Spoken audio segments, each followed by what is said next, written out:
So I recently watched Don't Breathe and Don't Breathe 2, and I thought, why not knock this out in one video?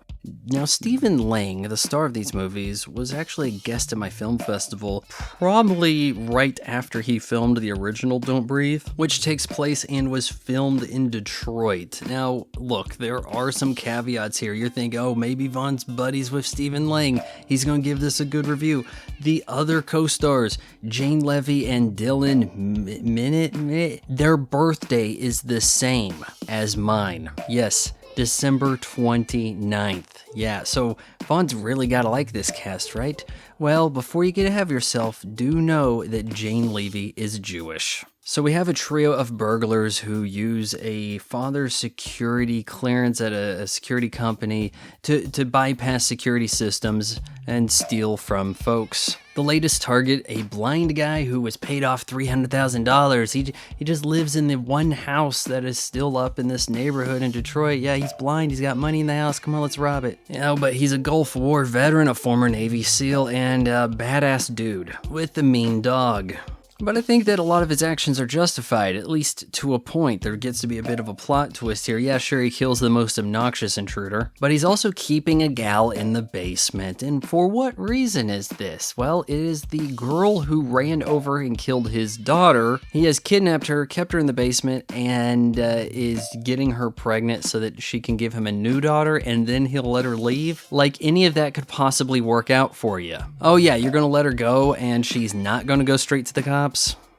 Kidnapping charges and rape, none of that? You don't think that's happening? How does a blind man kidnap somebody and keep them alive? That's what I am really concerned about. The only plausible scenario I see for this is she came to his house and said, I'd like to apologize, and he pulled a gun on her. And even then, is it that hard to juke a gun from a blind guy? Like, hey, I'm just gonna duck all of a sudden? I'm not sure. But as our two quasi-protagonists try to get away from the house, all manner of chaos breaks out. And you know what? They had decent enough reasonings. I don't like to say that they justified breaking the law, but main girl has a crackhead mom, a little sister she'd like to take away from here. But my favorite scene involved this dog and trying to keep it away from her inside this car. I think it's kind of surprising that our villain survived this and totally got away with it, really.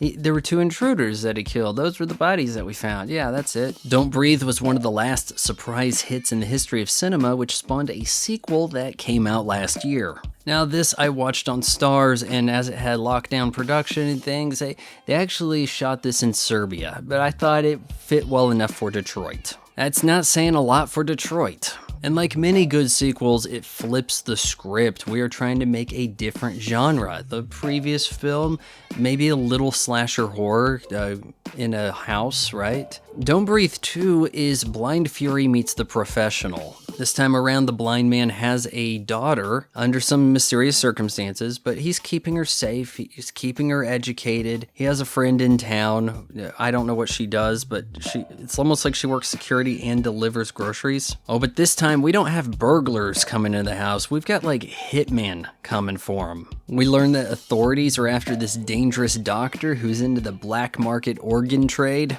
But our first plot twist is the guys breaking the house. One of them is the father of the girl. So is he rescuing his daughter? Oh, he's rescuing her all right, so that he can harvest her organs to give to the baby mama, a meth cook who needs a heart transplant. And now we are firmly rooting for the blind man to save the girl. Thankfully, the attack dog that was sicked on him, he had some mercy for. And now this strains credulity, but he just has the dog lead him back to the guy's place. And not only that, but our blind man, who was not told of this organ transplant scheme, gets there in time to turn off the power, stopping the procedure dead in its tracks. Like, wow. Oh, but our villain from Avatar still gets to use some of that swole old man strength and the special power of blindness. But Don't Breathe 2 still has some horror in how gruesome this guy dispatches fools. The climactic finale is everything you could want. There's like smoke, there's a gal on a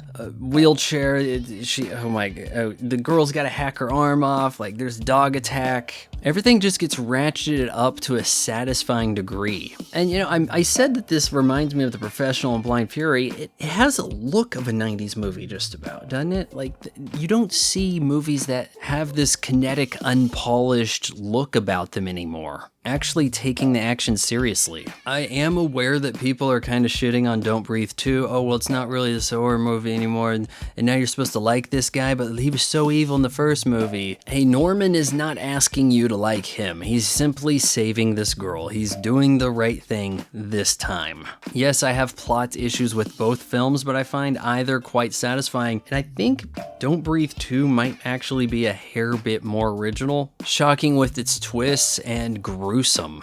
I give the original Don't Breathe 2.5 out of 4 stars. I also give 2.5 stars to Don't Breathe 2.